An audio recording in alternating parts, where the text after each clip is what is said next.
నక్క గాడిద నీతి కథ. అనగనగా ఒక అడవి. ఆ అడవిలో జంతువులు మరియు పక్షులు స్నేహంగా ఉండేవి. అడవంతా పక్షుల కిలకిల రాగాలతో, జంతువుల ఆటలతో ముచ్చటగా ఉండేది. పక్షులు సూర్యోదయం కాగానే ఆహారం కోసం ఎగిరిపోయేవి. జంతువులు వేటకు బయలుదేరేవి. సాయంకాలానికి పక్షులు, జంతువులు తమ తమ ఇండ్లకు చేరుకునేవి. అలా కొన్ని రోజులు గడిచాయి. ఒకరోజు నక్క, గాడిద ఒకవైపు ఆహారం కోసం బయలుదేరాయి. అవి అడవంతా తిరిగినా వాటికి ఆహారం దొరకలేదు.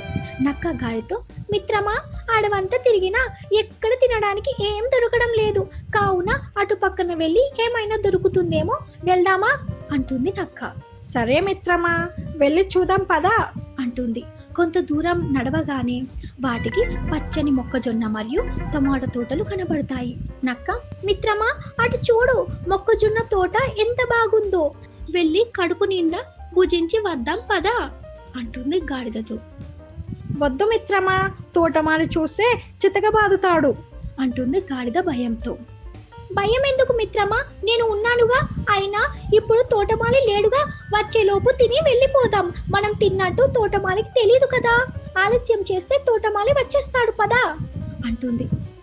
తోటలోకి వెళ్ళి మొక్కజొన్న కంకులు కడుపు నిండా భుజించి తోటకు వేసిన కంచె దాటగానే అన్నం తినడానికి వెళ్ళిన తోటమాలి వస్తాడు.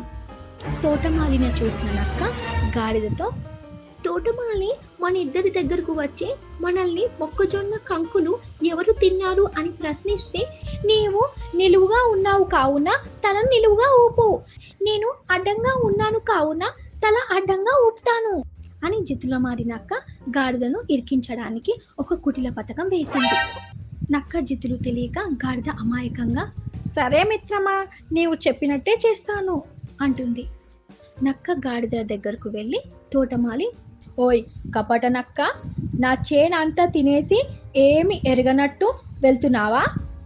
దానికి నక్క తనకేమీ తెలియనట్టు అడ్డంగా తలను ఊపింది. తోటమాలి అలాగే గాడిదను కూడా అడుగుతాడు. గాడిద తానే తిన్నాను అని అంగీకరించినట్టు తన తలను నిలువుగా ఊపింది. అది చూసిన తోటమాలి కోపంతో కర్ర తీసుకొని గాడిదను ఒళ్ళు ఓనం అయ్యేలా బాగుతాడు. గాడిద ఆ దెబ్బలు భరించలేక కుయ్యో ముర్రో అంటూ అరవటం మొదలుపెట్టింది. అది చూసిన నక్క లోలోన నవ్వుకుంది. నక్క గాడిద తలను నిలువుగా ఊపమని చెప్పింది తోటమాలి దగ్గర తనను దోషిగా చేయడానికి అని గ్రహించింది. తన అమాయకత్వంతో ఈ పరిస్థితి తెచ్చుకున్నందుకు తానే చింతిస్తుంది. ఈ కథలోని నీతి ఏమిటంటే, అమాయకంగా ఎవరు ఏం చెప్పినా నమ్మకూడదు. సాంబయ్య ఏనుగు. ఒకరోజు సాంబయ్య అడవి గుండగా వెళుతున్నాడు. దారి మధ్యలో ఒక ఏనుగు కుంటుకుంటూ సాంబయ్యకు ఎదురొచ్చింది. ఏనుగు సాంబయ్యను దగ్గరకు రమ్మని పిలిచింది. అతను వెళ్ళి ఏనుగుని ఏంటి అని అడిగాడు. నా కాళ్ళు ముళ్ళు కుచ్చుకుంది, నేను నడవలేకపోతున్నాను, కాస్త ఆ ముళ్ళు తీసివేస్తావా అని సాంబయ్యని అడిగింది ఏనుగు. సాంబయ్య సరేనని ఏనుగు కాల్లో ముళ్ళు తీసేశాడు. అందుకు ఏనుగు కృతజ్ఞతలు చెప్పి, నీ పేరేంటి అడిగింది. సాంబయ్య అన్నాడు.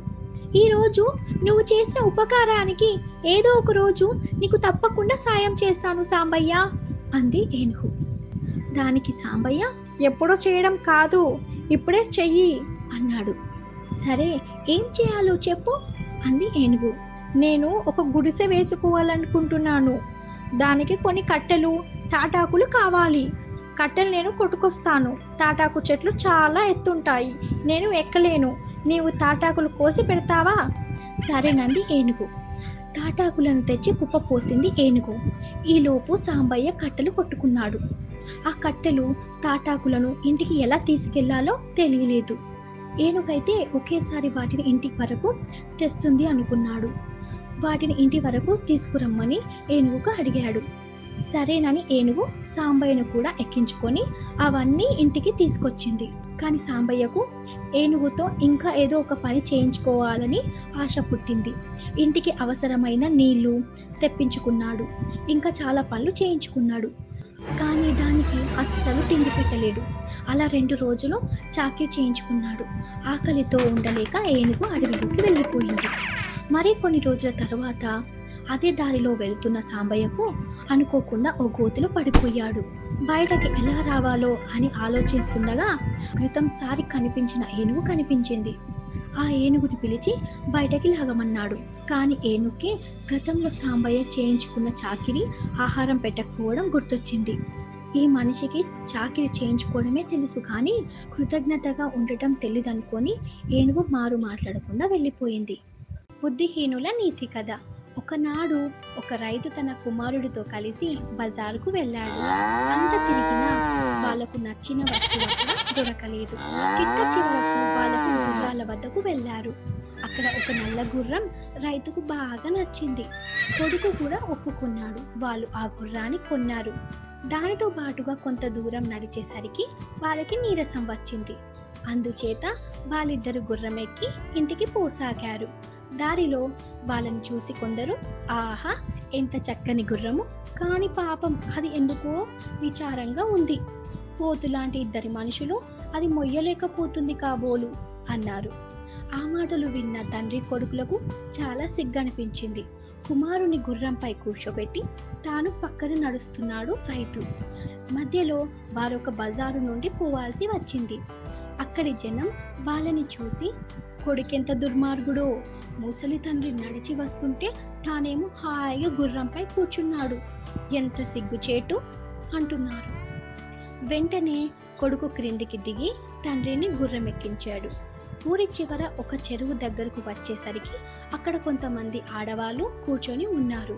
వారు వీళ్ళని చూసి, ముసలివాడెంతో దుర్మార్గుడు, పాపం పసివాడు, కొడుకు ఎండలో నడిపిస్తూ తానేమో హాయిగా గుర్రంపై స్వారీ చేస్తున్నాడు అన్నారు. ఆ మాటలు విని సిగ్గుపడి తండ్రి కూడా గుర్రం దిగి నడవసాగాడు. వాళ్లకు ఈ గుర్రంతో చాలా అవమానంగా కలిగి ఎట్లాగైనా ఆ గుర్రాన్ని బదిలించుకుంటే బాగుంటుందని నిర్ణయానికి వచ్చారు. ముందుకు పోతుండగా వారికి ఒక నదిపై వంతెన దాటవలసి వచ్చింది. వంతెన పైకి రాగానే ఇద్దరు కలిసి గుర్రాన్ని నదిలోకి తోసివేశారు. అది పూర్తిగా మునిగిపోయిన తరువాత, అమ్మయ్య ఈ గుర్రం పీడ వదిలింది అనుకొని ఇద్దరు ఆనందంగా ఇంటికి చేరుకున్నారు.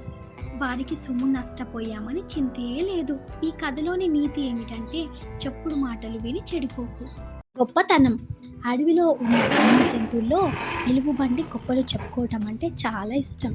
దానికి అత్యంత సన్నిహిత స్నేహితుడు నక్క. ప్రతిరోజు ఇద్దరు కలిసి అడవిలోకి షికారుకు వెళ్ళేవారు. అలా నడుస్తూ వారు అన్ని విషయాలు చర్చించుకునేవాళ్ళు. ఇద్దరిలో ఎలుగుబంటి ఎక్కువ మాట్లాడుతూ గొప్పలు చెప్తూ ఉండేది. నక్కకు అది నచ్చకపోయినా తన మిత్రుడు కావడంతో సహించేది. కానీ ఎలుగుబంటి ఇవేమి పట్టేవి కావు. తన ధోరణిలో అది గొప్పలు చెప్పుకుంటూ పోయేది. నక్కకు ఆ మాటలు విని విని విసుకొచ్చింది. ఎలుగుబంటి నా ప్రాణ స్నేహితుడు పొరపాటు చేస్తుంటే మానిపించడం స్నేహధర్మం అని అనుకుంది నక్క. ఒకరోజు ఇద్దరు కలిసి అడవిలోకి షికారుకు బయలుదేరారు. ఎలుగుబంటి యథావిధిగా తన ధోరణి ప్రారంభించింది. ఈ అరణ్యంలో జంతువులన్నిటిలో మాదే చాలా ఉత్తమమైన జాతి. అయితే దేని మేము తక్కువగా చూడం. అయినా మాకు అన్ని జీవుల పట్ల సమానమైన గౌరవం ఉంది.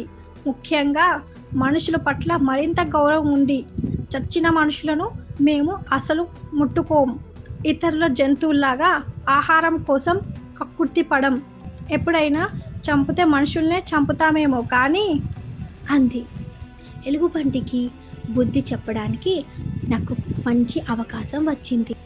వెంటనే, నిజమే, మీకు చచ్చిన మనిషి పట్ల మహా గౌరవం ఉంటుంది తప్ప బతికి ఉన్న మనుషుల పట్ల కాదు.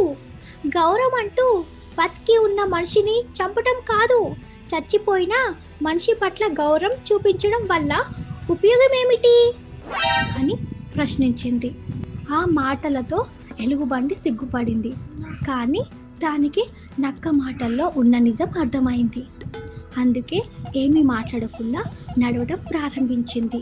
అయితే ఆ రోజు నుంచి ఇక గొప్పలు చెప్పడం మానేసింది.